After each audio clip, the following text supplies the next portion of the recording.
Assalamualaikum warahmatullahi wabarakatuh. Kami dari kelompok 4 di sini akan mengulas sedikit tentang makalah yang berjudul jenis-jenis naskah. Di dalam kelompok kami ada 2 orang, yaitu pertama saya sendiri Muhammad Taufik Ahmad, dan yang kedua ada Khairul Anam.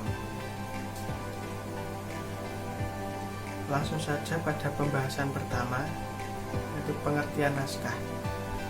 Dalam Kamus Besar Bahasa Indonesia, kata naskah diartikan sebagai karangan yang masih ditulis dengan tangan, karangan seseorang yang belum diterbitkan, berita, bahan-bahan yang siap untuk disetujui, dan perancangan.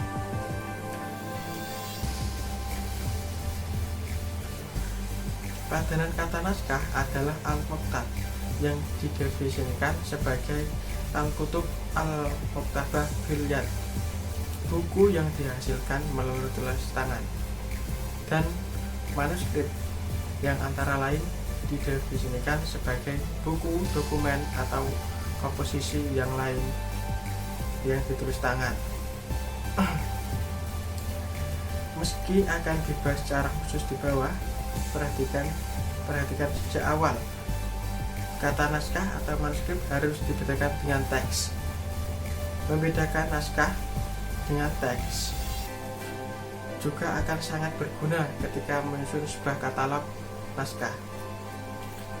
Dalam konteks filologi, kata naskah dibagi dalam pengertian yang sama, yakni merujuk pada dokumen yang di dalamnya terdapat teks tulisan tangan, baik berbahan kertas dan luang. Yang kedua, konsep pernaskahan. Setidaknya ada 3 kata kunci yang menjelaskan konsep pernaskahan, yaitu naskah, kodikologi, dan filologi. Yang pertama, pengertian naskah. Naskah adalah karangan dengan tulisan tangan yang menyimpan berbagai ungkapan, pikiran, dan perasaan sebagai hasil budaya bangsa masa lampau. Kata naskah diambil dari bahasa Arab, yakni al-naskah, yang memiliki padanan bahasa Indonesia berupa kata manuskrip. Kata naskah juga merupakan terjemahan dari kata Latin, yaitu codex, bentuk tanggal, bentuk jamak codis, yang dalam bahasa Indonesia diterjemahkan menjadi naskah, bukan menjadi kodeks. Istilah lain yang dapat digunakan di samping istilah naskah adalah manuskrip. Dalam bahasa Inggris, manuskrip.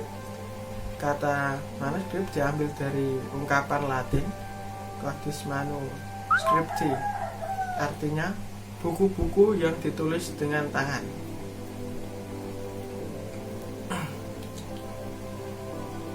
Yang kedua, pengertian kodikologi.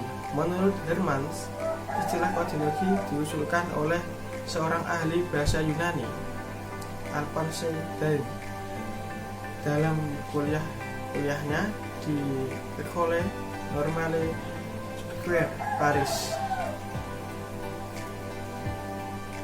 Kodikologi atau bisa disebut ilmu pernaskahan bertujuan mengetahui segala aspek naskah yang diteliti.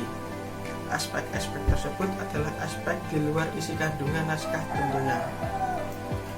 Analisis kodikologi ini sesuai dengan tujuan tadi, yaitu penyusunan daftar katalog. Yang ketiga, pengertian filologi. Filologi berasal dari bahasa Yunani. Kata filologi mulai masuk dalam kosakata bahasa Inggris pada abad ke-16. Dalam pengertian umum, istilah filologi dapat dianggap sebagai salah cabang dari ilmu humaniora yang memfokuskan perhatian pada aspek bahasa dan sastra, terutama yang termasuk dalam kategori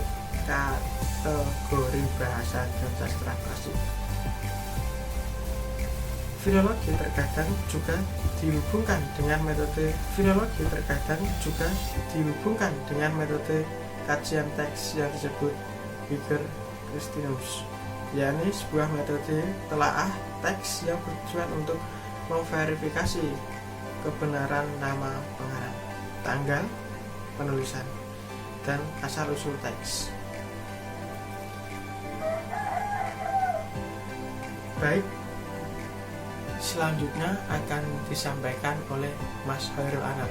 Waktu dan tempat saya persilahkan. Assalamualaikum warahmatullahi wabarakatuh. Saya Muhammad Khairul Anam mau menjelaskan atau menyambung materi yang tadi disampaikan oleh Lutfi Kamal. Saya akan menjelaskan tentang poin yang ketiga atau poin C, yaitu tentang jenis-jenis naskah. Ada dua jenis naskah di materi kita, yaitu tentang naskah gulung dan naskah buku. Yang pertama yaitu naskah gulung. Sejak awal perkembangannya di Yunani, pada abad ke-3 sebelum Masehi, filologi telah berkembang. Para pustakawan seperti Apollonius, terus Aristastius dan lain sebagainya itu, para sarjana itu di madhab Iskandaria atau di perpustakaan Iskandaria itu memiliki perhatian lebih pada bidang-bidang ilmu dan sastra. Naskah-naskah yang tersimpan di perpustakaan Iskandaria itu dibangun pada masa pemerintahan Ptolemaios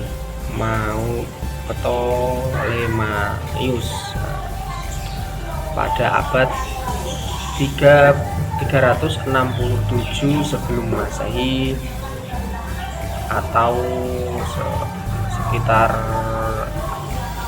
1283 sebelum Masehi, seperti itu. Dan terbuat dari parius, ya ini alat tulis yang terbuat dari pohon air, yang tumbuh di tepi lembah Sungai Nil, Mesir dan di sekitarnya, seperti itu. Poin yang kedua yaitu tentang naskah buku atau B, naskah buku.